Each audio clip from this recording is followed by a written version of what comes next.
గుర్తొస్తాయి. 14-19 మధ్య ఏం జరిగింది అనేది గుర్తొస్తుంది వీళ్ళ మొహాలు చూడగానే, లేదా వీళ్ళు పోయి చెప్పగానే. ఏం చెప్తారు? చంద్రన్న కానుక ఇచ్చిన మరోదని చెప్తారా? అన్న క్యాంటీన్ అని చెప్తారా? లేక రుణమాఫీ, రైతుల రుణమాఫీ పూర్తిగా చేశామని చెప్పగలరా? లేదా డ్వాక్రా రుణాల మాఫీ మేము చేసినామని చెప్పగలరా? ఏమి చెప్పలేరు. ఎప్పుడైతే ఏమి చెప్పలేరో, వాళ్ళు అడిగే మాటలకు సమాధానాలు, ప్రశ్నలకు సమాధానాలు లేవో, అది అవాయిడ్ చేస్తున్నారు. మరి ఎక్కడ ఉంటున్నారంటే ఏదో ఇట్లా మీటింగ్లు పెట్టుకుని బయట తిట్టడం, దానికి ఎక్కడైనా రియాక్ట్ అయితే నాలుగు చేరేస్తాం, డొక్క చేస్తాం, డోలు కడతాం అనడం.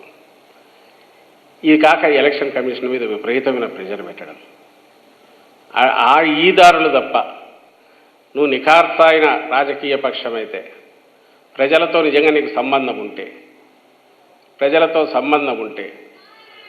కోసం పనిచేస్తుంటే, ప్రజల దగ్గరికి వెళ్ళి ప్రజలకు ఏం కావాలన్నాడు, ప్రజలకు నువ్వేం చేశావో చెప్పు. ఈరోజు కూడా చేయలేకున్నాను. ఈ డెస్పరేషన్ నుంచి డబ్బులు కుమ్మరిస్తున్నారు. ఏం జరుగుతుందో కూడా మీరు గమనిస్తున్నారు. అక్కడ ఇప్పుడు ఎన్ఆర్ఐస్ మందలుగా దిగుతున్నారట. నిన్న ఓ వీడియో మా నాయకుడు కూడా ప్రదర్శించి చెప్పినట్టున్నారు, హఫీజ్ ఖాన్ ఎమ్మెల్యే గారు. అది బయటికి వైరల్ అవుతుంటే వచ్చింది. ఎన్ఆర్ఐ మీటింగ్ ఏదో వాళ్ళు జరుపుకున్నట్టున్నారు, తెలుగుదేశం పార్టీ వాళ్ళు. అందులో ఆ పార్టీ కోఆర్డినేటరు, ఎన్ఆర్ఐకి సంబంధించిన వ్యక్తి జయరామ్ అనే వ్యక్తి, తాను ఓపెన్గా చెప్తున్నాడు, అమెరికా నుంచి వచ్చిన వాళ్ళకు 2-3 లక్షలు ఎక్కువ కాదు, ఆ వైఎస్సీపీ సింపథైజర్స్ ఆ వెధవలు ఎలాగో వేరు, డబ్బులు ఇచ్చి ఏదైనా చేసి అయినా సరే, కన్విన్స్ చేసి అవసరమైతే 2-3 లక్షలు ఇచ్చి అయినా సరే 10 కుటుంబాలు మార్చినా కూడా, అంటే ఓటుకు ఎంత ఇవ్వాలనుకుంటున్నావు? 4,000, 5,000, 10,000 అయినా సరే వీరంతా మీరు చేయండి, మన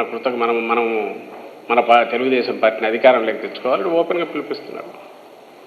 అంటే డబ్బు మూటలు కుమ్మరిచ్చైనా సరే, అడ్డదారుల్లో హైయెస్ట్ ఫ్రస్ట్రేషన్తో చేసి లాస్ట్ మినిట్లో చేసే ఏదైతే ఉందో లాస్ట్ డిచ్డ్ ఎఫర్ట్ అది చేస్తున్నారు.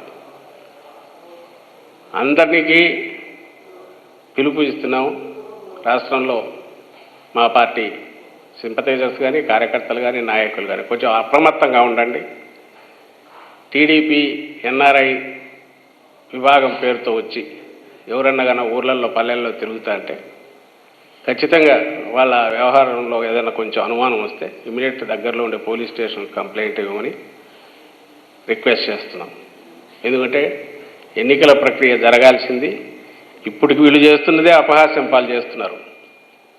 ఈ పొత్తుల పేరుతో ఒక కామన్ అజెండాకు లేకుండా ప్రజలు ఏ బేసిస్ మీద నిన్ను ఎలక్ట్ చేసుకోవాలి అది చెప్పకుండా, ఎందుకు చంద్రబాబు నాయుడిని ఎన్నుకో చేసేది చెప్పకుండా, అడ్డదారుల్లో అధికారంలోకి ఎట్లా రావాలనే దాంట్లో ఆఖరు దీనిగా అస్తంగా డబ్బులు కూడా విపరీతం కుమరించేట్టున్నారు.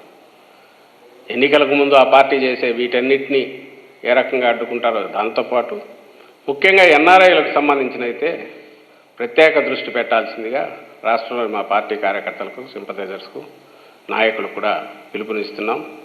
ఎందుకంటే ప్రజలు వాళ్ళ మనస్సాక్షిగా వాళ్లకు నచ్చినవి వారికి ఓటు వేసుకునేట్టుండాలి, క్యాండిడేట్కి కానీ పార్టీకి కానీ.